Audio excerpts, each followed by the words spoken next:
ಕುಂಚದ ಕಲೆ ಬಲೆ ಸಾಕಾರವು ರವಿವರ್ಮನ ಕುಂಚದ ಕಲೆ ಬಲೆ ಸಾಕಾರವು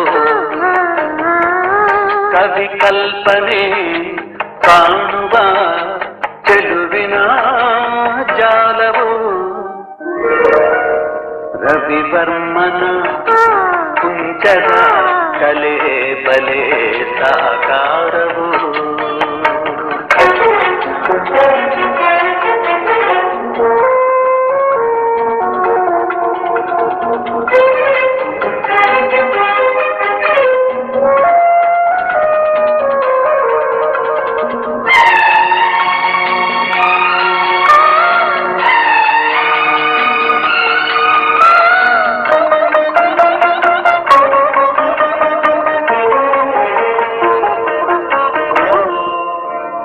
ಉಯ್ಯಾಲೆಯ ಹಾಡಿನಲಿವ ರೂಪಸಿ ಉಯ್ಯಾಲೆಯ ಹಾಡಿನಲಿವ ರೂಪಸಿ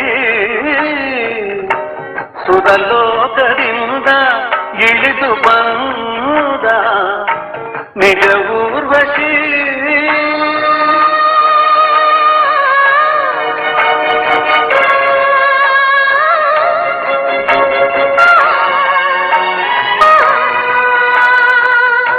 ನನ್ನೊಲವಿನ ಪ್ರೇಯಸಿ ರವಿವರ್ಮನ. 10ನೇ ತರಗತಿಯಲ್ಲಿ ಓದುತ್ತಿದ್ದೇನೆ. ನಾನು ಹೃದಯದ ಚಿತ್ರವನ್ನು ಬಿಡಿಸಿದ್ದೇನೆ. ಹೃದಯವು 4 ಕೋಣೆಯನ್ನು ಹೊಂದಿದೆ. ಬಲಹೃತ್ಕರ್ಣ, ಬಲಹೃತ್ಕೃಷ್ಟಿ, ಎಡಹೃತ್ಕರ್ಣ, ಎಡಹೃತ್ಕೃಷ್ಟಿ. ಹೃದಯದ ಮೇಲ್ಭಾಗದಿಂದ ಉಚ್ಚ ಅಭಿಧಮನಿಯ ಮೂಲಕ ರಕ್ತವು, ಹೃದಯದ ಕೆಳಭಾಗದಿಂದ ನೀಚ ಅಭಿಧಮನಿಯ ಮೂಲಕ ರಕ್ತವು ಬಲಹೃತ್ಕರ್ಣಕ್ಕೆ ಬರುತ್ತದೆ. ಬಲಹೃತ್ಕರ್ಣವು ಸಂಕುಚಿಸಿದಾಗ ದ್ವಿದಳ ಕವಾಟವು ತೆರೆಯಲ್ಪಡುತ್ತದೆ. ದ್ವಿದಳ ಕವಾಟವು ತೆರೆಯಲ್ಪಟ್ಟಾಗ ರಕ್ತವು ಬಲಹೃತ್ಕೃಷಿಗೆ ಬರುತ್ತದೆ. ಬಲಹೃತ್ಕೃಷಿಯು ಸಂಕುಚಿಸಿದಾಗ ಕುಪ್ಪಸಕ ಅಪಧಮನಿಯ ಮೂಲಕ ರಕ್ತವು ಶ್ವಾಸಕೋಶಕ್ಕೆ ಹೋಗುತ್ತದೆ. ಶ್ವಾಸಕೋಶದಲ್ಲಿ ಅಶುದ್ಧ ರಕ್ತವನ್ನು ಬಿಟ್ಟು ಶುದ್ಧ ರಕ್ತವನ್ನು ಕುಪ್ಪಸಕ ಅಭಿಧಮನಿಯ ಮೂಲಕ ಎಡಹೃತ್ಕರ್ಣಕ್ಕೆ ಬರುತ್ತದೆ. ಎಡಹೃತ್ಕರ್ಣವು ಸಂಕುಚಿಸಿದಾಗ ತ್ರಿದಳ ಕವಾಟವು ತೆರೆಯಲ್ಪಡುತ್ತದೆ. ತ್ರಿದಳ ಕವಾಟವು ತೆರೆಯಲ್ಪಟ್ಟಾಗ ಎಡಹೃತ್ಕೃಷಿಯಲ್ಲಿ ರಕ್ತವು ಬರುತ್ತದೆ. ಎಡಹೃತ್ಕೃಷಿಯು ಸಂಕುಚಿಸಿದಾಗ ಮಹಾ ಅಪಧಮನಿಯ ಮೂಲಕ ರಕ್ತವು ದೇಹದ ಎಲ್ಲಾ ಭಾಗಗಳಿಗೆ ಸರಬರಾಜು ಮಾಡುತ್ತದೆ. ಎಡಹೃತ್ಕರ್ಣದಿಂದ ರಕ್ತವು ಮಹಾ ಅಪಧಮನಿಯ ಮೂಲಕ ಹೋಗುವಾಗ ಒಳಗೋಡೆಯಲ್ಲಿ ಹೆಚ್ಚು ಒತ್ತಡವನ್ನು ಉಂಟು ಮಾಡುತ್ತದೆ. ಇದನ್ನು ರಕ್ತದ ಒತ್ತಡ ಎನ್ನುವರು.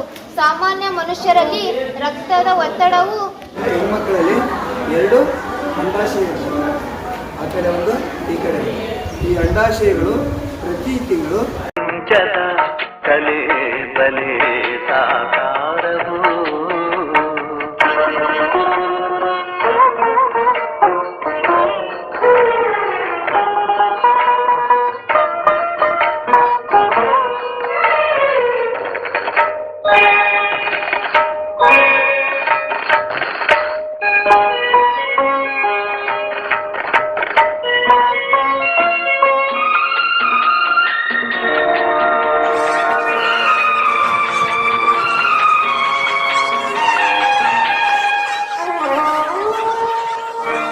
ಹೋದಾಶಿಯ ನಡುವೆ ನಗುವ ಕೋಮಲೆ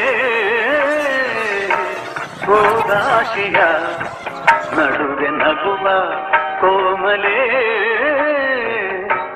ಕವಿ ಕಾಳಿ